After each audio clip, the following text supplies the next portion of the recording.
LIVEcast, LIVEcast, welcome to the LIVEcast, LIVEcast, LIVEcast, welcome to the show. LIVEcast, LIVEcast, welcome to the LIVEcast, LIVEcast, LIVEcast, welcome to the show. Well, hello, welcome to the LIVEcast. Hopefully you can hear us and everything's working. It's always a bit hectic at the beginning knowing what's going on. If you've been watching the last few weeks, you'll know that we're doing a series of interviews with different people, so do go back and check those out. You can find them on Facebook, but they're probably easiest to find on YouTube. Once videos kind of disappear down the feed on Facebook, it can be a bit hard.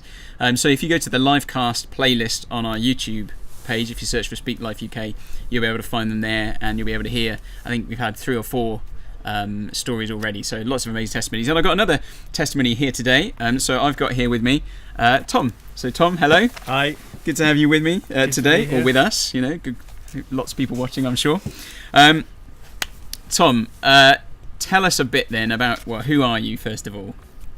My name's Tom McDowell. I live in Five Ashes, not far from Crowborough.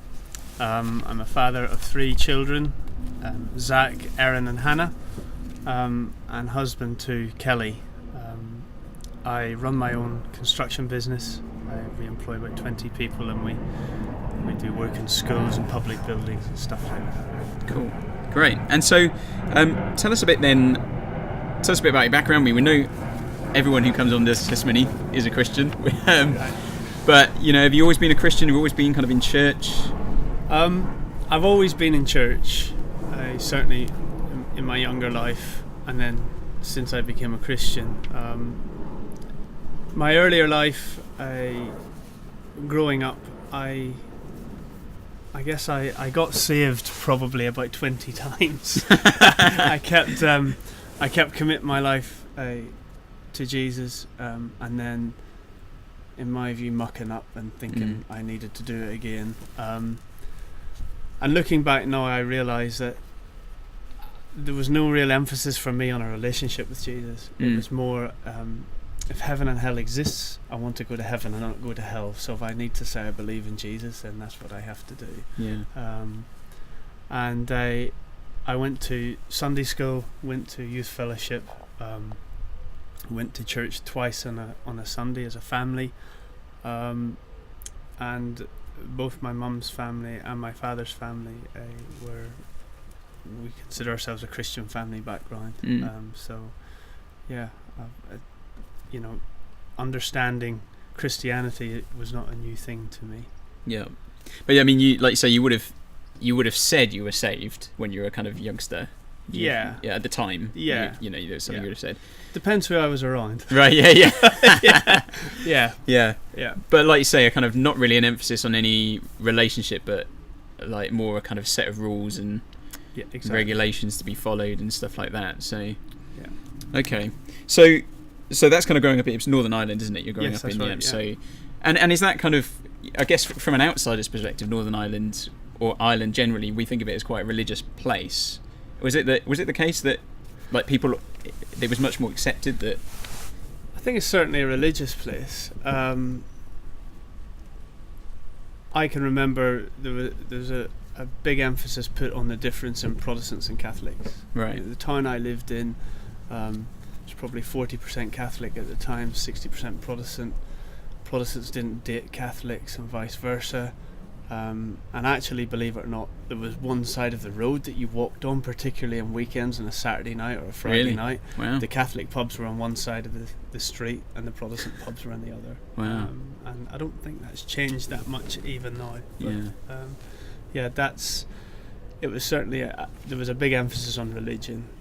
But again, similar to what I was saying, I just didn't understand the concept of having a relationship, a personal relationship with God. It just didn't really enter into my mind. And so you've sort of you've kind of grown up in a kind of church setting, then kind of religious family, Christian family, kind of through your school years, and then tell us a bit about what happens when you leave school then. So I left school in 95, 96, and not long after leaving school, my parents split up. That was quite a big shock for me and my brother at the time, because on the surface to us everything seemed rosy. Yeah. We went to church as a family, and there was no obvious signs that there was problems with my mum and dad's marriage. And really, that acted as a catalyst then for the start of my real rebellion, I guess. I started to go out clubbing, and even at that early stage I can remember going out drinking to get drunk all the time. There was no sort of going out and just having a good time and with friends. It was always about drinking to oblivion. Yeah. And if you could do it Friday and Saturday night, fantastic. All the better. All the better. Yeah, that was really where it was. And I stayed in that sort of space for 2 or 3 years, and then I decided to join the Marines. I felt I wanted to, in many ways, just carve out a life for myself. Everything I sort of knew and understood at home didn't feel real anymore. I had a problem trusting people. I just wanted to. So your parents were living different places now? My parents at this stage were living so. different places. Yeah, I was seeing my mum occasionally, and living at home with my dad. But I wanted to be on my own. I wanted to do things my way, and I thought the Marines was the perfect solution. So. Which might seem a bit strange in some ways, because doing things your own way in the military almost seems counterintuitive. But what was it like then being in the Marines? Is it going to be a more structured thing for you? It was. I enjoyed it, and looking back, I have some really good memories, some really close friends that I still stay in touch with today. And yeah, it just felt like I got my own identity. I was the guy that left home and joined the Marines. No one else from my hometown at that stage had done something like that. It was in my view, it was quite a hard thing to attain. So getting a Green Beret really, for me, was a huge sense of achievement, and something I was proud of, something I felt that I was responsible for. I did enjoy my time in the Marines at that time, but and did you and tell us a bit about, did you kind of get posted to different places? So I served in Northern Ireland, and I served in Iraq. So is this kind of early 2000s Iraq war period? So Iraq was 2003, Optelic 2003. I served then, and then not long after that, I met my wife. Just before that, I met Kelly, who's now my wife. Yeah. So we'd been dating about 6 months before I went to Iraq, and when I came home, we got engaged, and she never asked me to leave the military or anything like that, but I felt I didn't want to do it anymore, and I wanted. In the sense that it was a stress on her, or? I think in a way I just got bored. I just thought there's just lots of different reasons. Even at that time, my reasons for leaving was still this sort of rebellious streak in me, because I grabbed onto, there was quite a lot of discontentment when I was in the Marines about the kit that we got out in Iraq and stuff like that, and things not being organised, and I was quite happy to grab onto that and say, well, I'm going to leave too. And a lot of guys at that time left and went and did security work as well, which was my initial plan, to leave and go and do security work. But from my decision to leave until I actually left, I actually lost my driving licence for drink driving for the first time. While she was still in the military? While I was still in the military. And I got in a lot of trouble for that in the military, but also it meant I couldn't then do a lot of close protection work that I wanted to do out in Iraq as well. So I really found myself left the Marines with no real plans. And it was, am I right in saying that it was kind of really when you were although you'd had that rebellious phase before you joined the military and you were drinking then, it was really in the military that kind of ramped up to another level. Yeah, it did without me realising. I think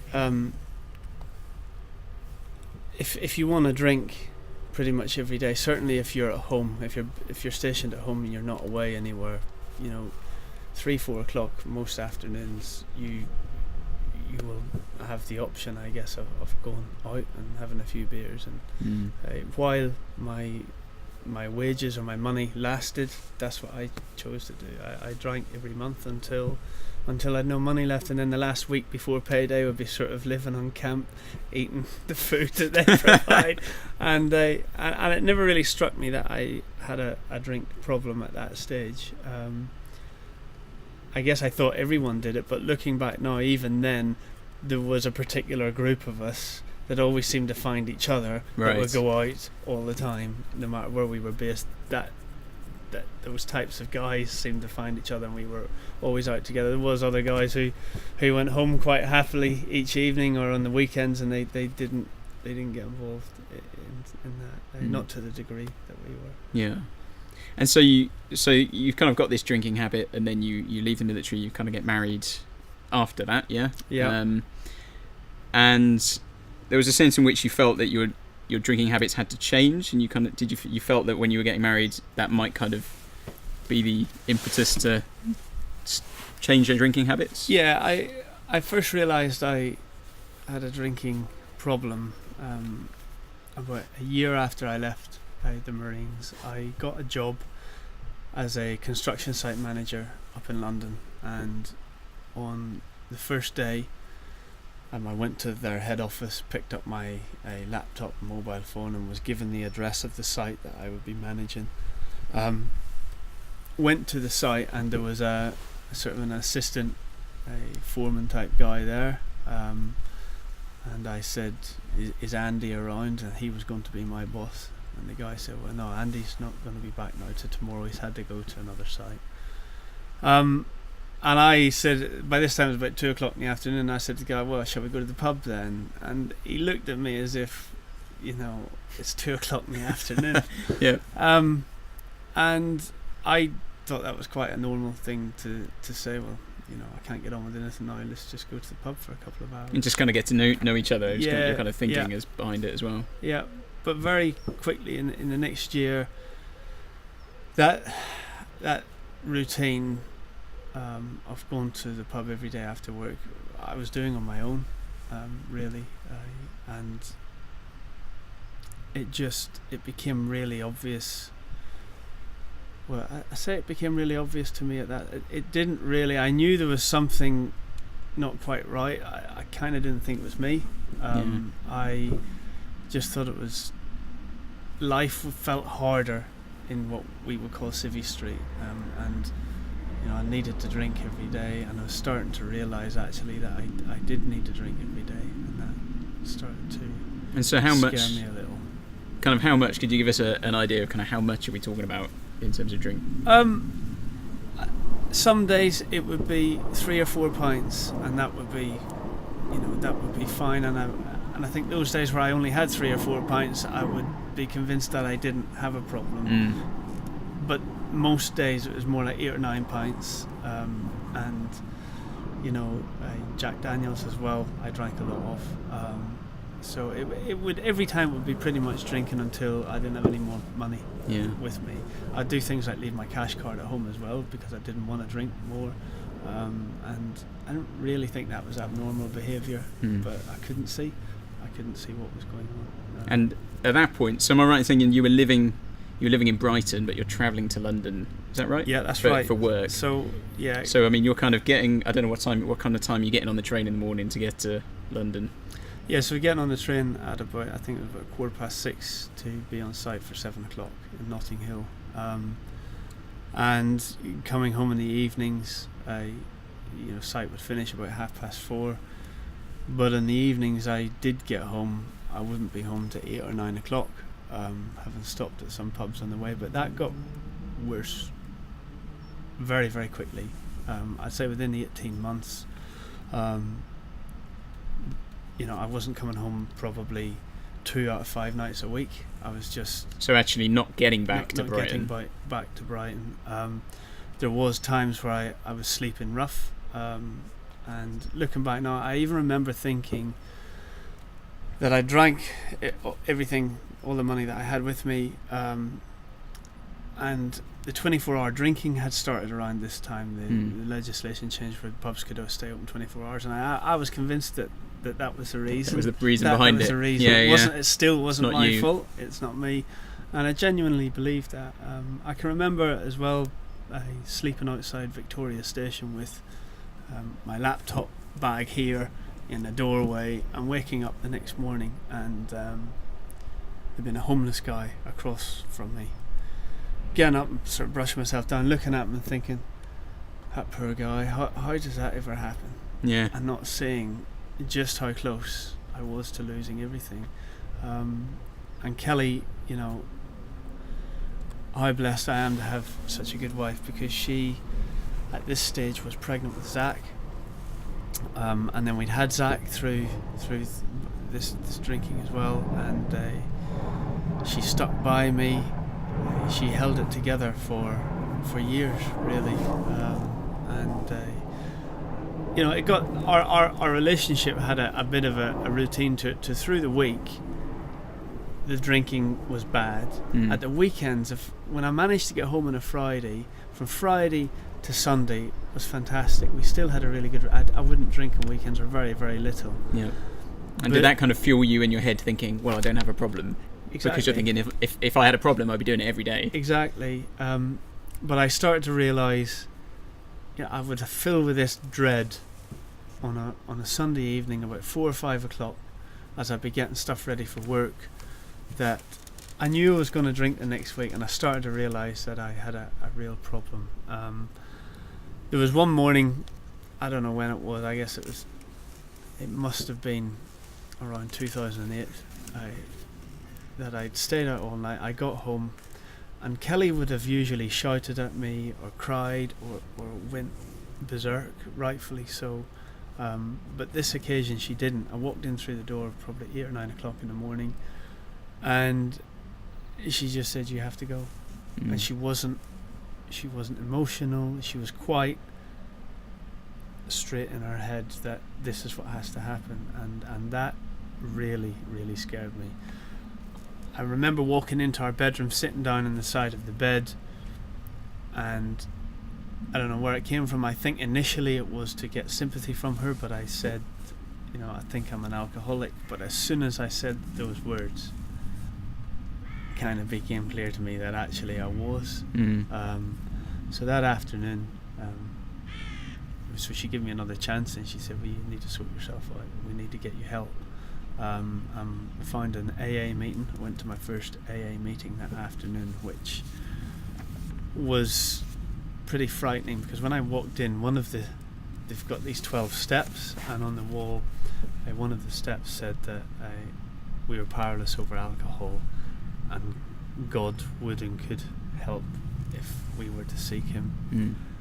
And a few of the steps had God everywhere, and my rebellion against the church and against God and all of that was so ingrained in me at that stage that I thought I was done for. If I had to believe in God to get better, I had no chance, because there's no way I was going to believe in Him. There's no way that I was going to give control over my life to I guess, this God that had allowed my family to split up when I was younger, and it just felt everything wasn't true. But there was a chap at the end of the first meeting came up to me, Mikey, and he said, well, how did you find it? Is this your first meeting? And I said, yeah.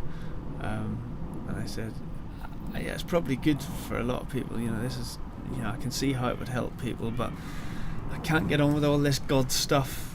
And he said, Tom, the only thing you need to know about God right now is that it's not you. Right. You're not in control.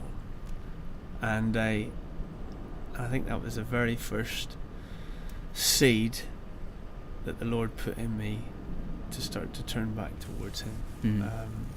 and I sat with that for probably the next 4 years. That was all I could handle, really, is trying to understand that I wasn't in control. And so how did you kind of, because there's a point, I guess, somewhere, because when you've had that conversation with Kelly, you've gone to AA meetings, you're still in Brighton, is that right? But there's a point, and I don't know quite how you got there, therefore, that you end up in Crowborough, kind of by yourself. Yeah. So from that AA meeting, kind of what's the trajectory of... Yeah, so in AA, I stayed in AA for the next 3 years, and had varying degrees of sobriety. I was sober for a week at a time, or 3 months at a time, and at one stage a year at a time. But through that period, I still felt at times that it just became about being sober then. That's what my life became about. And there was still this, I felt this void in my life. I felt sort of on the junk pile, if you guess. I felt, is this what it's going to be like for me now for the rest of my life? I'm going to be having to go to meetings to stay well. And I started pursuing other things. Kelly and I decided to move out to Five Ashes, and with the hope that, I guess I was hoping that things would change. I wouldn't be in Brighton around so many pubs, and things would be easier, and it's almost like I could forget about what had went on, and we'd just move and everything would be okay, and they weren't. And within, I think it was 2 years of moving out here, our marriage broke down, and I moved. And was that a drinking thing? Was that the alcohol that pushed you through? No, I was sober at that time, and I had an affair, and that, after Kelly sticking with me through everything else, that was the last straw. And I came home, and initially, like she's always very good at doing, she seemed to handle it and at least tolerate me. But I came home from work one day and she said, I can't even look at you anymore, you have to go. And then I really did have to go, and I got a one-bedroom flat in Western Road in Brighton, and that was in Crowborough, and that was really the beginning of the end of my life, like that, as I knew it. And drinking began again at that stage? Drinking began again. I was in Crowborough. All along I thought, if I could just do what I want, everything would be good. So I had a one-bedroom flat, I could play rugby, I could go out, I could drink, I could do what I wanted. And within 3 months of doing that, my life was just a disaster, a complete disaster. At that stage as well, I'd lost my license for the second time for drink driving. And I can remember quite vividly actually being in the flat. I'd had a few drinks, and I was smoking out the window of the bathroom, looking at this car park at the back, thinking, I get my driving license back in a year.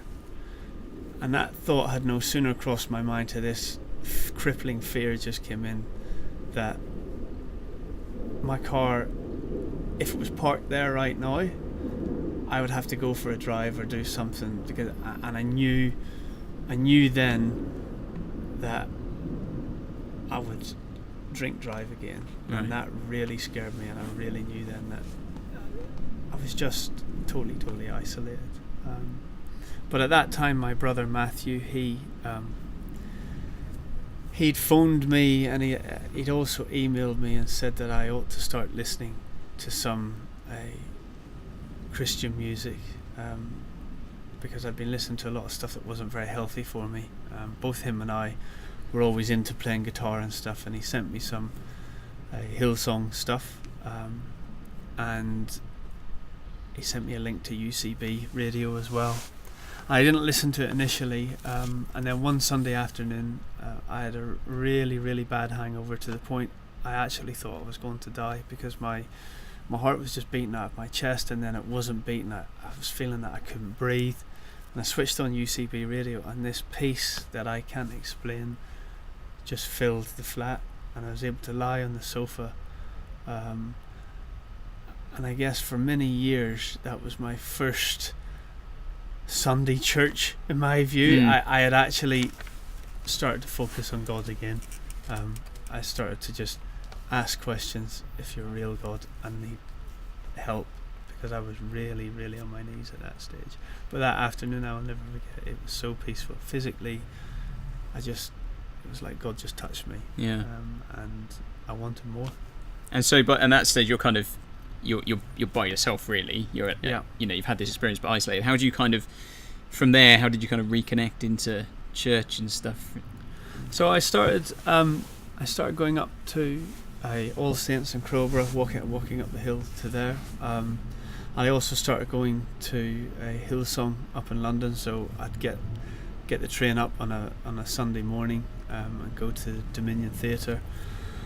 And there was a number of people that I now know that God put in front of me at that time. I'll never forget the first time walking into All Saints. Actually, Andrew Corn's wife sat down beside me, and she introduced herself as the vicar's wife, and she's just really nice to me,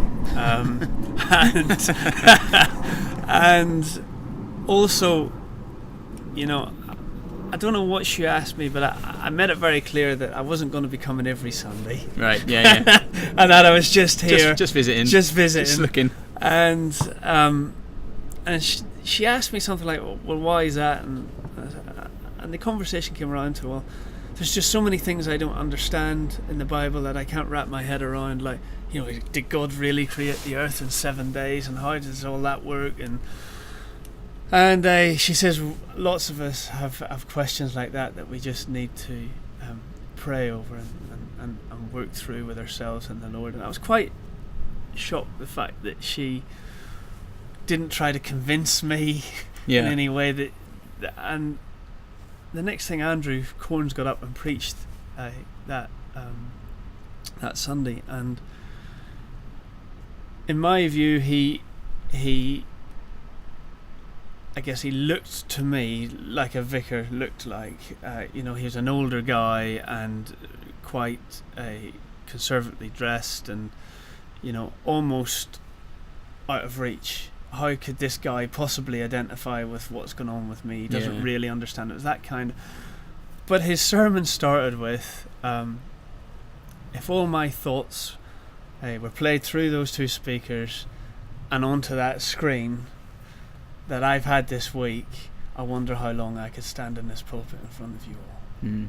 And that was just like God just tore down everything. And I seen this guy, maybe we are all human, maybe we have all faults, and that that was a big breakthrough for me. Yeah. And then within the next couple of months, I remember another sermon in Hillsong was it hugely impacted me actually. The preacher was speaking on the angel Gabriel appearing to Mary, and the whole sermon was on purpose, and I don't really remember a lot more about that service, but I just remember sitting there in the Dominion Theatre, and God just touched me. Well, I now know it was God just touched me and said, I've created you for far more than just staying sober. Yeah. And that really was, shafts of light were coming in all over the place now. It was really God was revealing himself to me, and I was so thankful, and I really looked forward to going to church every Sunday at that stage. That was all I was living for then. I wasn't saved at that stage. I didn't want to commit. I didn't want to give any control over at that stage, but I really enjoyed Sundays of just getting up, getting on the train, going to London, going to church, feeling that peace, and coming back. Didn't at Hillsong you see this? There wasn't the sign that said "Home, welcome home." Welcome home. When you walk through the door. As soon as I walked through the door, it said "Welcome home," and I really felt that I was home. And that was before anyone spoke. In fact, that's not true. I had a welcome at the door, and the people were really friendly. And I just walked in, and this big sign, "Welcome home," and that impacted me. It really did. And didn't you go, because you say you're not sure you were actually kind of saved at that point, but you were liking going to stuff. Yeah. And then correct me if I'm wrong, but wasn't there a point where didn't you go to Hillsong? Did you go with your mum? So after this so there was about a 3 or 4 month period of starting to go to church again, and I went home for Easter in 2012, and my mum asked me to go to church with her on Easter Sunday night, and I did.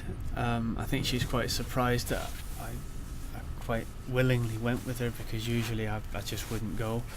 And we went to a church in Belfast, and that evening the Easter story of Jesus being crucified and rising from the dead was being preached, but there was a particular part in that sermon where the preacher had spoke of Simon of Cyrene being pulled out from the crowd and helping Jesus to carry his cross. And at the end of the service they had an altar call, and I bowed my head. Everyone else had their head bowed and eyes closed, and I just seen this big backpack. It was like it was a Bergen from one of my mates in the Royal Marines was walking in front of me on a patrol somewhere, and as we walked along I could just see his backpack and his helmet, and that just changed in a vision from this guy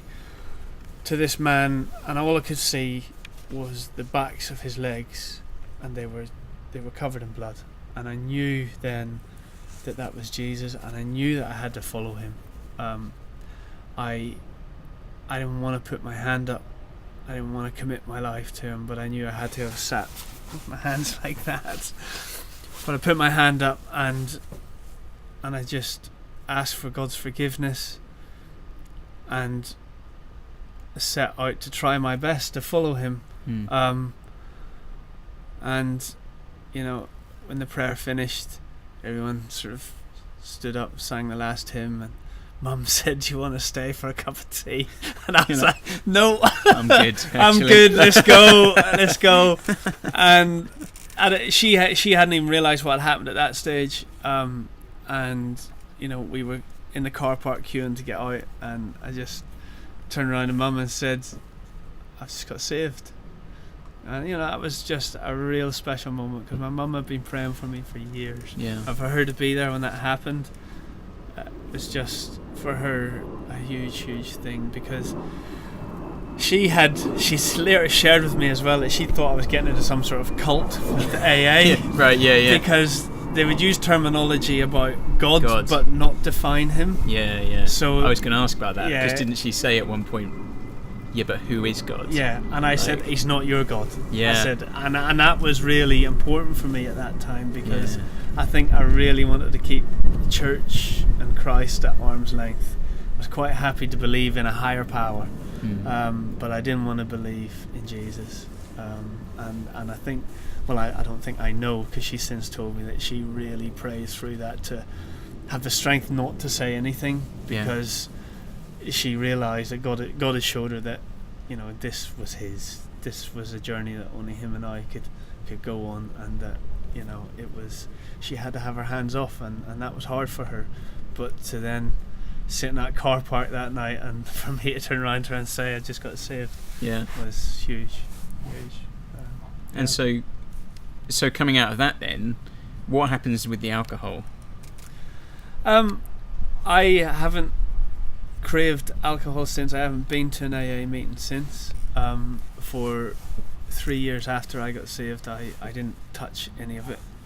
But I now am able to have a beer if I want to have one. It just doesn't figure in my life the way it did before. Everything was about that. It was about getting drunk. And there was two quite significant things that God changed in me physically. And I think it's because I identified as an alcoholic, and I don't identify as an alcoholic now, even an alcoholic in recovery. Sure. It's just, I just know that I'm a new creation in Christ. For other people, that is different. Yeah. I can just tell how it is for me. The second thing was my smoking.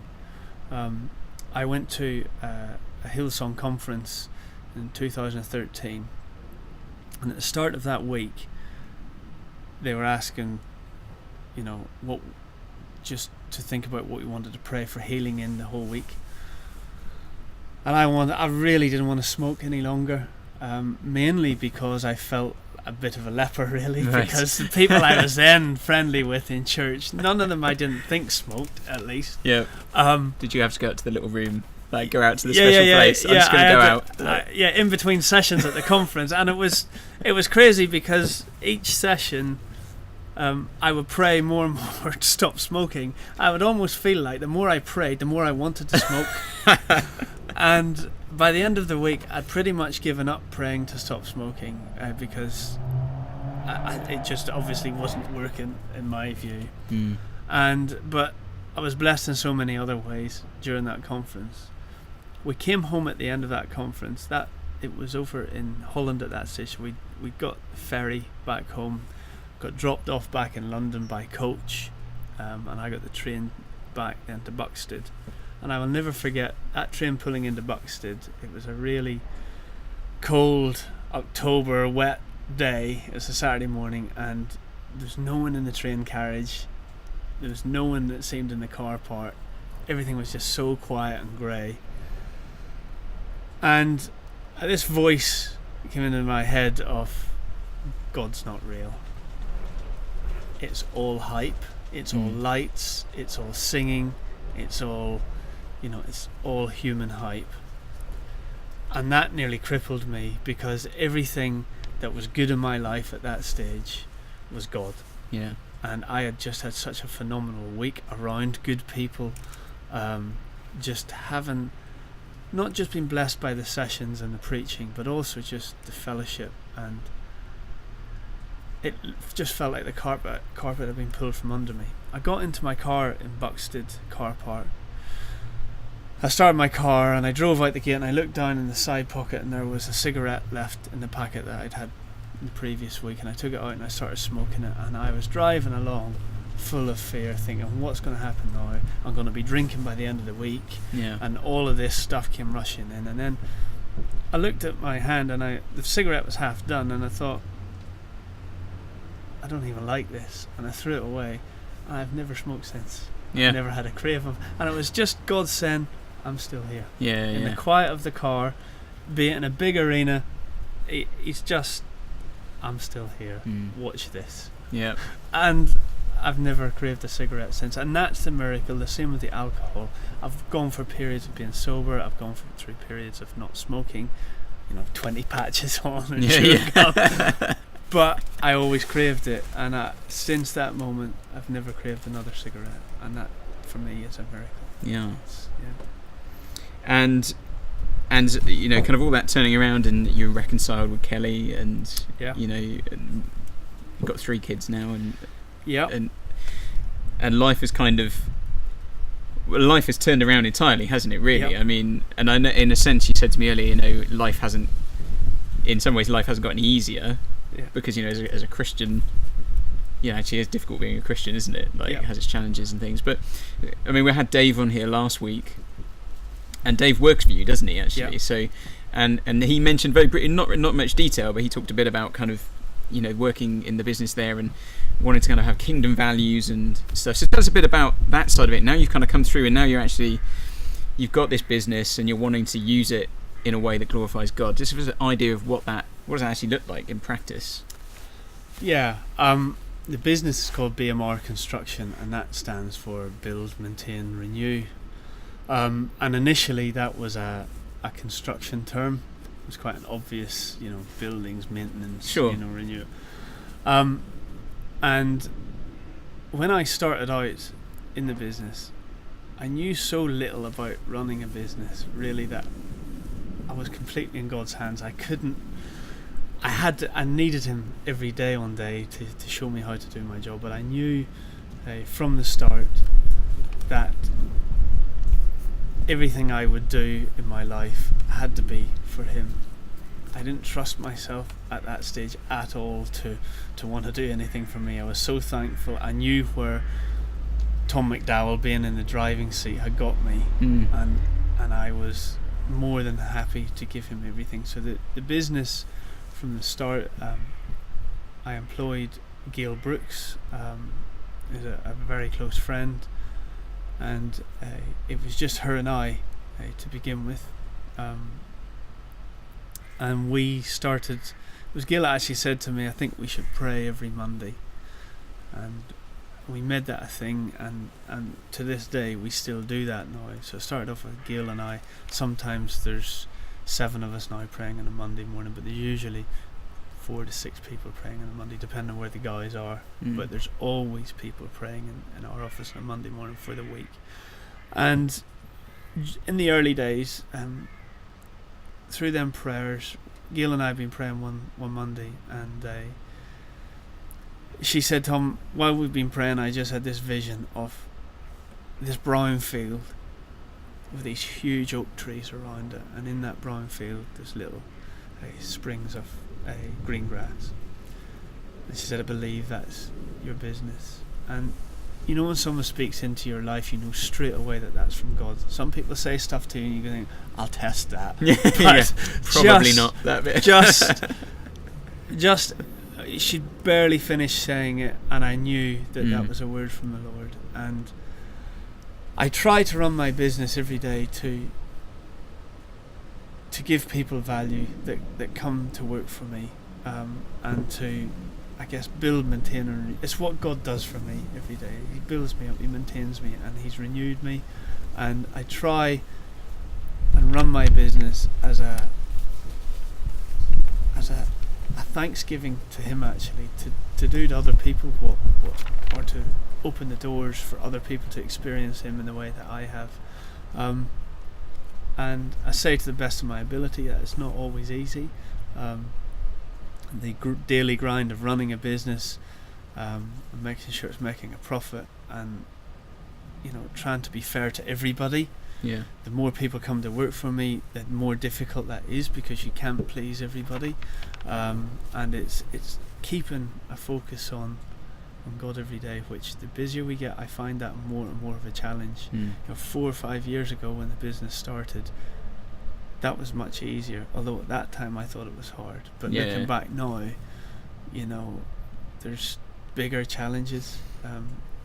But actually, the simpler I can keep it now, then God does do the rest. It's just understanding where I finish and He begins. Yeah. And that's a challenge. Well, I think, just think about your whole story. Like the thing that stands out for me, like kind of going back to talking about, coming out of the alcohol and stuff, is the powerlessness. And you said, in a sense, there's always an excuse. Like, it's the 24-hour drinking, it's being in Brighton, once we move here it'll be okay. But there's this sense, isn't it? Well, it's not a sense, it's just reality, that actually it's just us, isn't it? Yeah. Like, it's what's in our hearts.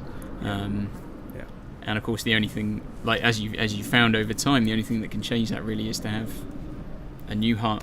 It's got to come from outside, hasn't it? Yeah. And it's just, yours is just an amazing story, isn't it, of how God has completely just stepped into your life. And it wasn't really that you found Jesus, He found you. He found me. Yeah. He found me. I dread to think of what would happen if he hadn't, because the wheels were coming off well and truly, and I could have just been another statistic, really. Yeah. And that's the hard truth, and I am thankful every single day. God is good. Absolutely. I think we're probably kind of at the time we're going to have to kind of wrap up. But Tom, thanks so much for coming and sharing. Thanks for having me. No worries. You're always welcome. And I guess if there's people watching, I don't think there's any specific questions. People have been commenting, and said an inspiring story of God's grace. What an awesome God. And absolutely, it is, and it's completely that, isn't it? It's grace, absolutely grace. Yeah. But I guess if there are people watching or listening kind of later on the podcast and things, if you know people who have maybe experienced similar things, and this might be helpful, do share it with them, pass it on to people, because that'd be really helpful for them and stuff. So, yeah. Tom, thank you for joining us. No problem. I'm going to be back next week, hopefully, speaking to Bertie. Bertie is he's the son of a lord. He almost died, and now he's a magician. So if that doesn't whet your appetite for next week, I don't know what will. And I'm hoping he might do some magic live on air. So it's all the good kind of magic, not the bad one. Great. So great, guys. Thanks so much. Stay safe, look after yourselves, and we'll see you next week. Thanks so much. Bye. Cheers.